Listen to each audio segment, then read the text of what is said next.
material senses. So the material elements are always there, but sometimes they're manifest and sometimes they're unmanifest. Is Mahatma matter or spirit?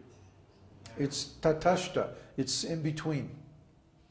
It's neither it's spiritual energy, but then it is vibrated into material manifestations. So the material manifestations are basically illusions, because they only exist temporarily. Remember Bhagavad Gita 2:16? Whatever is temporary doesn't really exist. But whatever really exists is eternal. So the spiritual energy exists eternally, and therefore the spiritual energy, or pure consciousness, is real. But when the material forms are generated by vibrations created by Lord Brahma, vibration means is by definition something that's changing.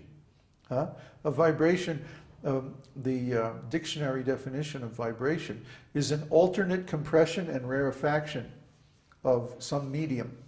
Like sound vibration, for example, is an alternate compression and rarefaction of the air. So a vibration means something that is changing over time. Therefore, it's not real in the absolute sense. It's only real in the relative sense. This material creation, although it's certainly real, just bang your head against a wall a few times if you doubt this, you'll find it's actually real, but it's not absolutely real. It's only relatively real, or temporarily real. And then sooner or later, that wall, and your head also, by the way, is going to disappear. And the same substance is going to change into something else, isn't it? Just like the earth and water, rain, combine, and from that a tree will grow. And the tree is only drinking water from the soil and is producing so many leaves. And then the leaves fall to the ground in autumn, and then they're transformed back into soil. And then another tree takes the same soil and grows again, and so on. The cycle repeats. So the same material substance is being recycled over and over again into different forms. That's all that's happening. And then when those forms are finished, they disappear. The material energy is withdrawn back into Lord Vishnu, and the material creation is dissolved. And those souls who are still conditioned by the material energy go into a state of suspended animation, shushupti. But those souls who have attained release or liberation, they go back to the spiritual world, and they're eternally active in spiritual consciousness. Okay, so the next name is Shashvata. Shashvata means he is ever existing. Just like Krishna says in the beginning of Bhagavad Gita, never was there a time when I did not exist, nor you, nor all these kings, nor in the future shall we ever cease to be. The soul is eternal, undying, primeval, and unchanging. He is not killed when the body is killed. So that is true of us. It's also true of the Lord. Shashvata. And then Krishna. Krishna is translated here. He has an eternal, all-attractive form. Krishna's form is so attractive. All living entities are attracted to Krishna. And if someone is not attracted to Krishna, basically they're insane. They're nuts. You'd have to be crazy not to love Krishna. Krishna is an ocean of good qualities. And there's a whole description in Nectar of Devotion about Krishna's 64 qualities. And who would not want to be associated with the origin of all good qualities? You'd have to be crazy. So Krishna is ever existing, and he's the non-material cause of the material creation. And the next one is Lohitaksha. Lohitaksha means his handsome eyes are reddish. Krishna's eyes are always described as lotus eyes. And if you've ever seen a lotus leaf, it's white, and then it has kind of a red border around the outside. And it's a very beautiful shape also. So Krishna's eyes are like that. They're lotus eyes. They're not ordinary shaped eyes. They're sort of like oriental almond shaped eyes, but not exactly that either. It's very hard to describe. Is the iris is red? Or No, the white part of Krishna's eyes are red. And he's always staying up late and partying. like when someone's drunk and they get red eye? Yeah, like that. Krishna is intoxicated. Huh? He's like a mad. He's described that he's like a mad elephant. You know, he's just like he's always ecstatic. He's like, you know, Krishna. You have to understand, Krishna is always experiencing powerful transcendental bliss.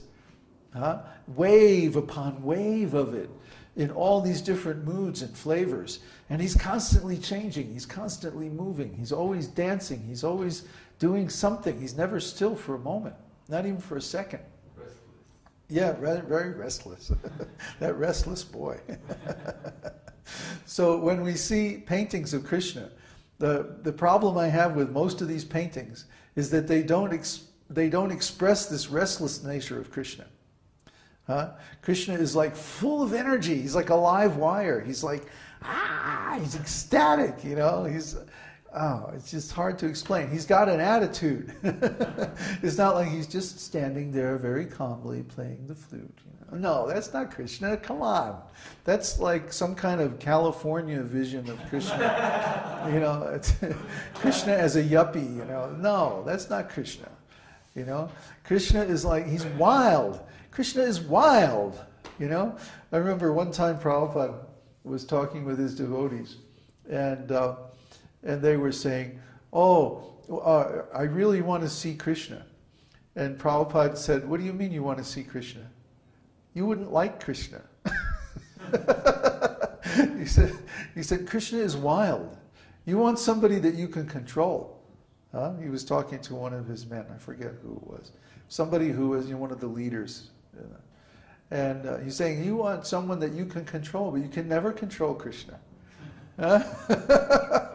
Krishna is wild. He's a forest boy, you know, he's a jungle boy. He's out there. You can't imagine what Krishna is like. You know, Krishna is the source of everything. He's got unlimited energy. What was that dream you had, Uddhava? Krishna as Balaram? Krishna and Balaram as a little boy, and he was jumping like a monkey.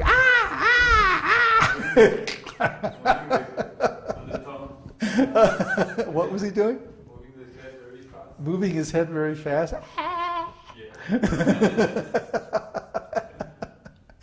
No, you can only control Krishna through love. You can't control Krishna any other way. So, pratardana, he removes the distress in the hearts of his devotees. Oh, isn't that true? That is really true. Yeah, Krishna, he makes us really happy. I mean, what is the distress? Like we were talking to earlier, The main distress that everybody has is that we don't have a perfect love relationship. But Krishna's love is perfect. It's not only perfect, it's unlimited, and it's unconditional. He loves all living entities unconditionally, eternally, and perfectly. That means just exactly the flavor of love that we all crave. We all crave different flavors of love at different times. But each of us has a particular kind of love that we enjoy the most. And that's called our swarup, or our eternal flavor, our eternal form. So that form, in relationship with Krishna, gives us complete satisfaction. And that's the only way we can get satisfaction, is when we are in relationship with Krishna. And when we are, then he loves us perfectly. And he removes all the distress from our hearts. We become completely happy. Even if we're just sitting under a tree and we have nothing, just our japa beads, and we're chanting, Krishna will take away all the distress. So when we chant Krishna's name, that means we should open up our hearts to Krishna. You know, we should reveal our hearts to Krishna. Krishna is present in His holy name. So when we're chanting the holy name, we should reveal our real feelings to Krishna. You know, oh, I'm so unhappy, I'm so lonely, I'm so sad, I'm so frustrated. You know, I need somebody to love, you know, just in this certain way that is unique to all of us. And guess what? Krishna will respond. And you can feel this. Way before you see Krishna, you can feel Krishna. I mean, the first encounter we have with Krishna is that we hear Krishna. We hear Bhagavad Gita, or we hear the devotees talking about Krishna.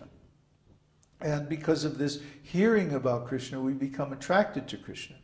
Faith is developed by hearing. Prabhupada used to always say that when you hear from someone, you gradually develop faith in that person. Now, most of us are